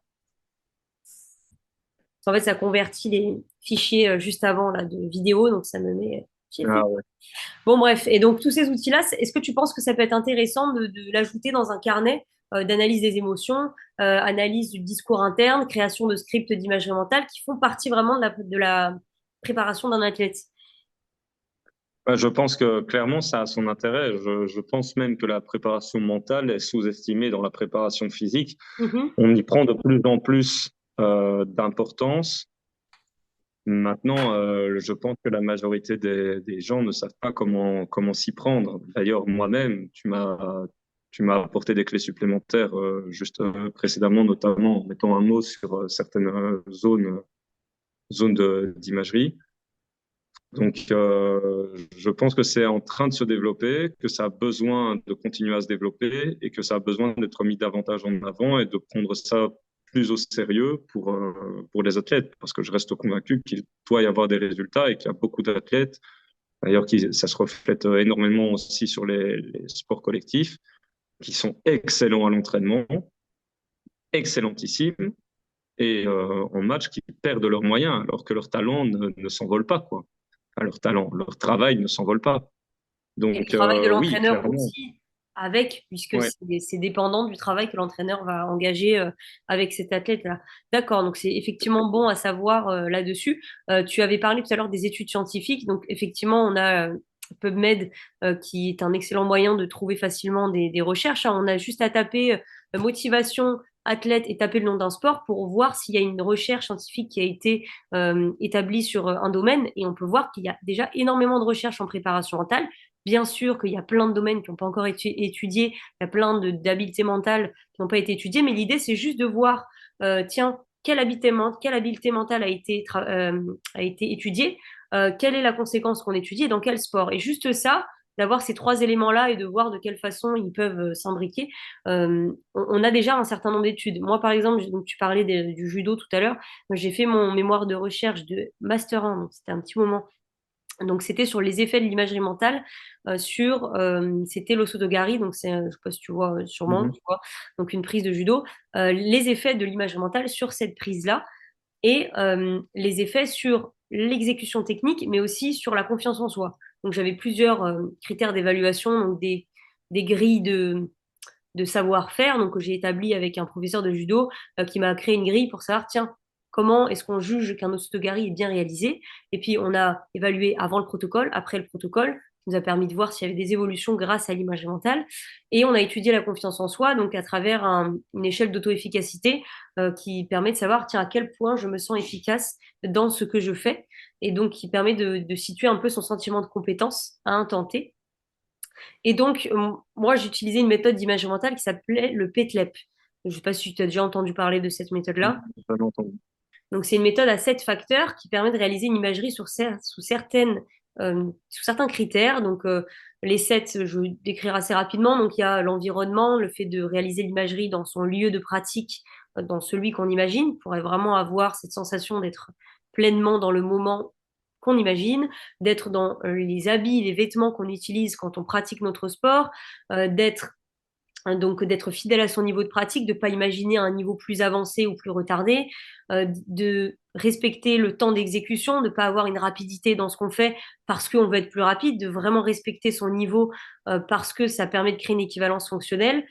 Tu vas avoir aussi l'ajout d'émotions, les mêmes émotions que celles que tu ressens quand tu pratiques et pas non des émotions que tu souhaiterais ressentir, puisque pareil, ce qu'on cherche, le mot-clé de l'image mentale, c'est l'équivalence. On n'est pas là pour créer une version de soi-même 4.0. On invente plein de choses, on se croit blond aux yeux verts avec des muscles, ça ne sert à rien, ce n'est pas toi. Mais si, je ressemble à ça.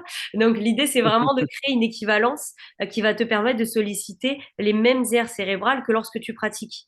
Et si tu viens imaginer des choses différentes, tu ne vas pas pouvoir créer cette équivalence. Et donc, la connexion entre les aires cérébrales quand tu réalises les choses physiquement et les aires cérébrales qui sont sollicitées lorsque tu imagines, eh ben, ça va être biaisé parce que ton cerveau, il va se dire, ben non, je ne connais pas cette personne, vous m'avez inventé un personnage, madame.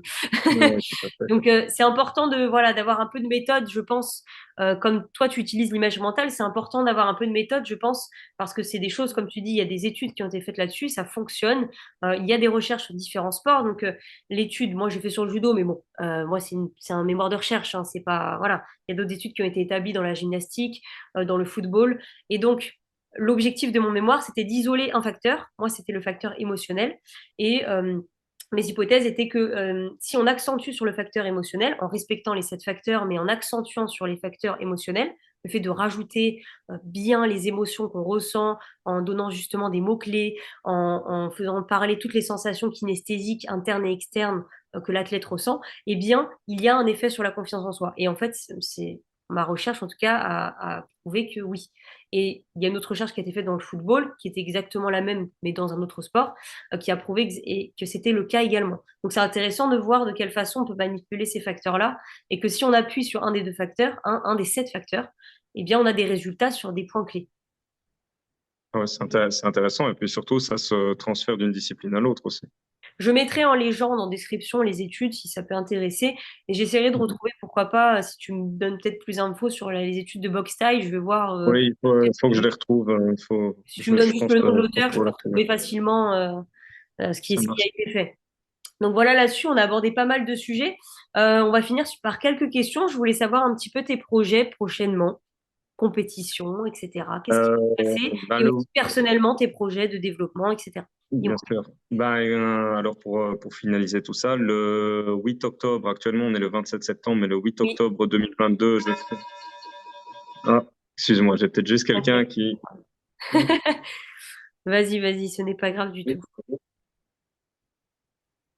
Non, c'est la famille. Oui.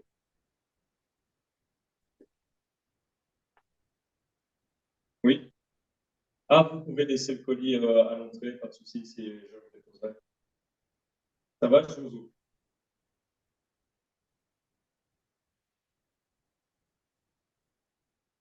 Merci beaucoup. Au revoir.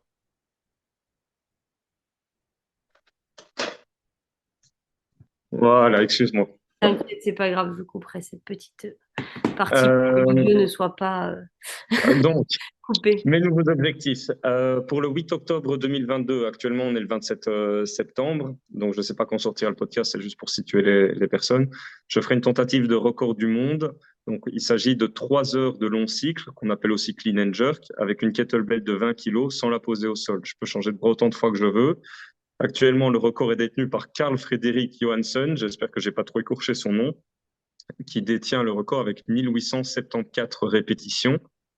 Donc, il faut que je fasse au moins 1875. Les tests ont été assez convaincants. Il y a une semaine, j'ai fait 108 minutes.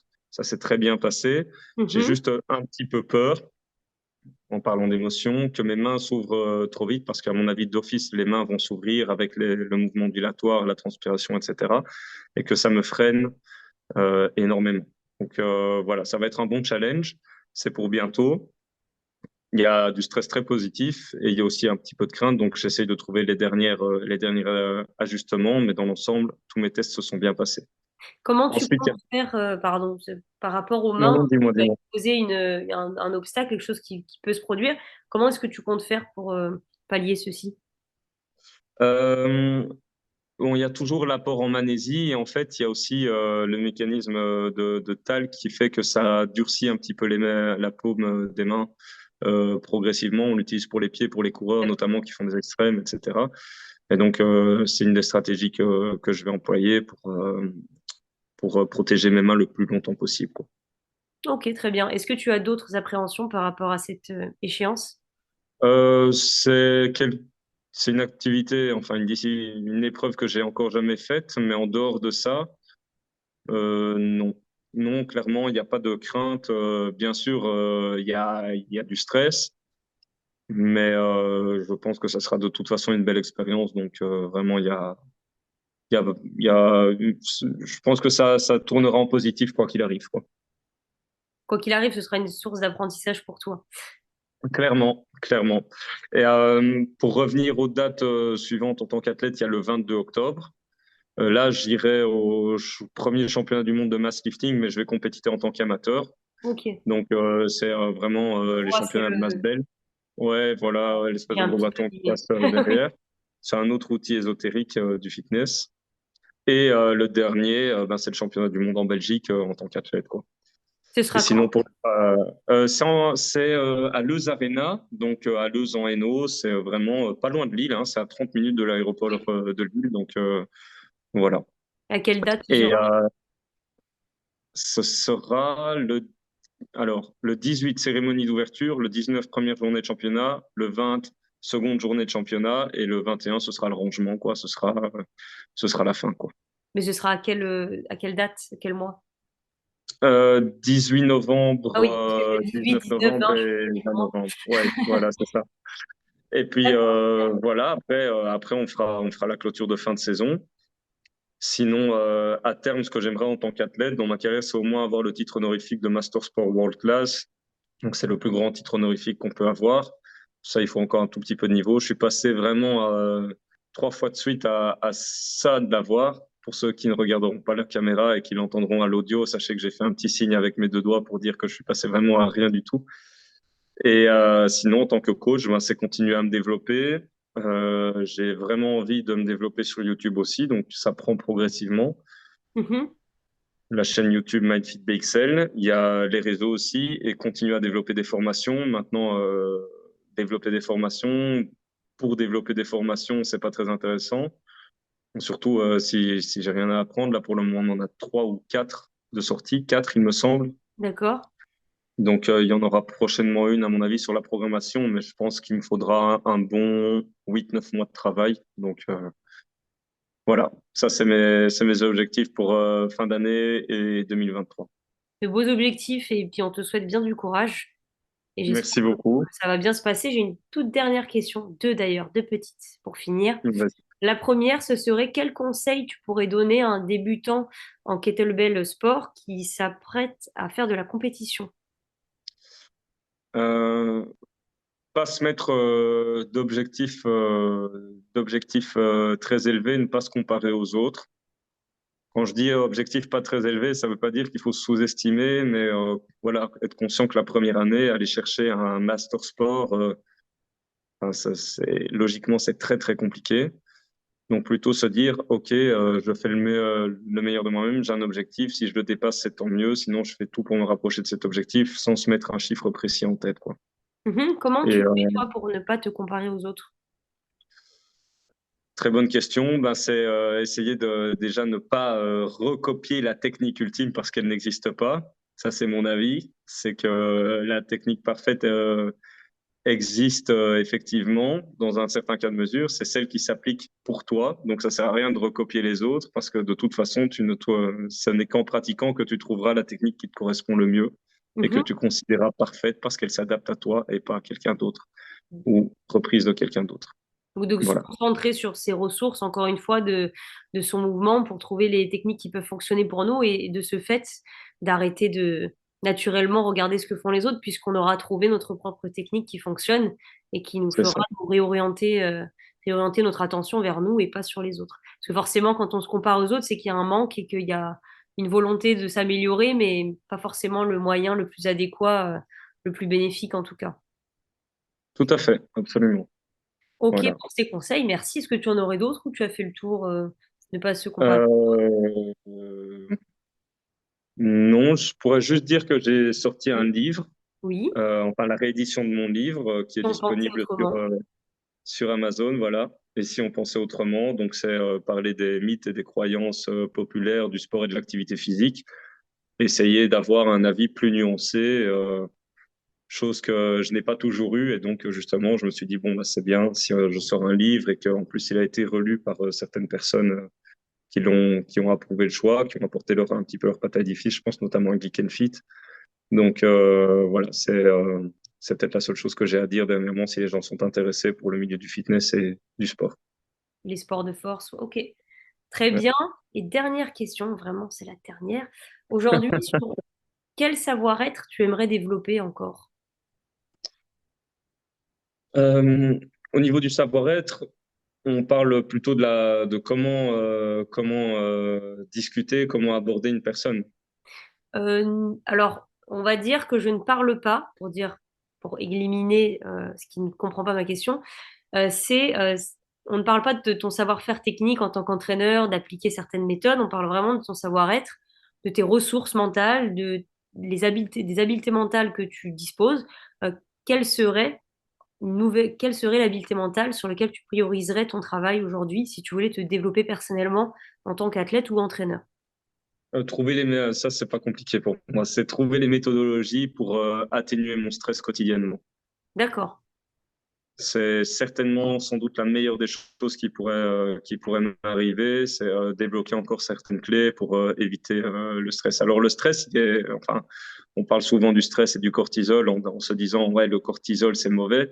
Non, le cortisol n'est pas mauvais. Un cortisol qui s'élève beaucoup trop, on dit que c'est mauvais, mais un cortisol trop bas, c'est parfois sujet à des dépressions. Donc, non, c'est juste apprendre à canaliser son stress dans des périodes un petit peu plus troubles ou stressantes, hein, tout simplement, quoi. Voilà.